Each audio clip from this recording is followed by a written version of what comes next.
RBI ने 2000 रुपये के नोट को वापस लेने का आदेश जारी किया है, क्या मानते हैं यहाँ पे से? ये देखिए, ये आज नहीं तो कल होना ही था। ये आदेश इस बात का प्रमाण है कि सरकार ने जल्दबाजी में जो निर्णय लिया था वह निर्णय गलत था।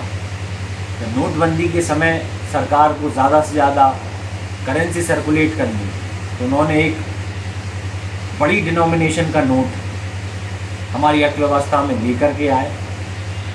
अर्थव्यवस्था ऐसी नहीं होती कि हमारे प्रधान का मन चाहे कि आज 2000 की जगह 5000 का नोट आ जाए तो 5000 का नोट निकाल दें। उसके लिए अर्थव्यवस्था का आकार उसी आधार पर बढ़ना चाहिए। ऐसा हमारे यहाँ नहीं हुआ था और आम जनमानस को ये लग भी रहा था। बीते कुछ समय से 2000 का नोट बाज़ार में कम देखने को मिल रहा है।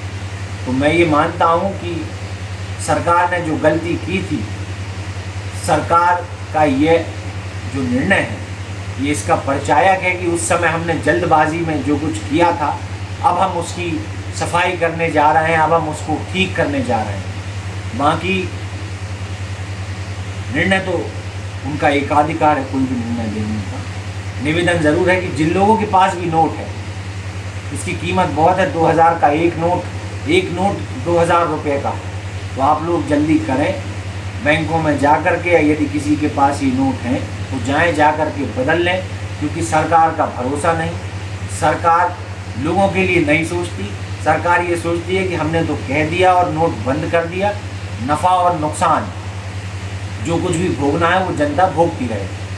तो ये मेरा जनता से भी आग्रह है कि आरबीआई के निर्देश हैं कि नोट वापस बुलाए जाएं। जिन लोगों के पास भी नोट हैं वो उन्हें वापस बैंकों में जमा करें, उन्हें बदलें। और जो बात हम लोग शुरू से कहते रहे, आज उस बात पे सरकार की तरफ से भी औपचारिक एक स्वीकृति हो गई है कि शुरुआत में ही ये निर्णय गलत था, जल्दबाजी का निर्णय था। उस जल्दबाजी के निर्णय को सही साबित करने के लिए जितने फैसले लिए गए, उन फैसलों से केवल और केवल लोगों को परेशानी हुई। और अब उस जो परेशानी हो चुकी उसको मिटाने के लिए एक बार फिर लोगों को परेशान करने जा रहे हैं कि अब 2000 के नोट और वापस दे सकते हैं। 2000 के नोट के वापसी से क्या प्रभाव पड़ेगा जनता पर?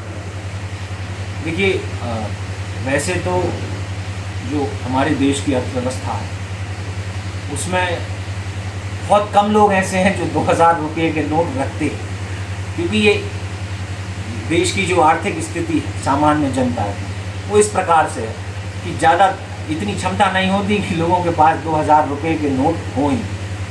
तो बहुत विशेष आज की परिस्थिति में मुझे नहीं लगता कि संख्या बल के पास ये नोट होंगे।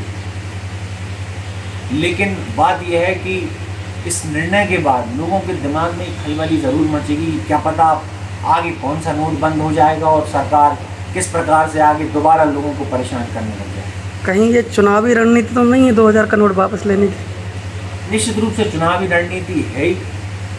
सबसे ज़्यादा अगर काला धन किसी के पास है, काले धन में इसका उपयोग होता है। सबसे ज़्यादा काला धन किसी के पास है तो वो भारतीय जनता पार्टी के पास है। भारत की सबसे अमीर पार्टी, औपचारिक तौर पे भी और अनौपचारिक तौर पे तो पता नहीं कितनी अमीर पार्टी होगी। तो वे ये सोच रहे होंगे कि जहाँ कहीं भी जो भी पैसा सर्कुलेशन में हो वो भी लोग आकर के चंदे के रूप में हमें दे जाएं और बदले में थोड़ा बहुत कुछ रेवड़ी उन्हें भी बांट दी जाएगी।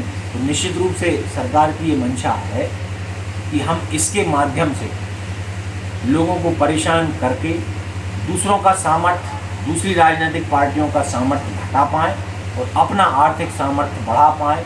ये उनकी मंशा पूर्ण रूप से इसमें स्पष्ट हो। तो ऐसा मान लें कि आगामी चुनाव इन्हीं पैसों से लड़ा जाएगा?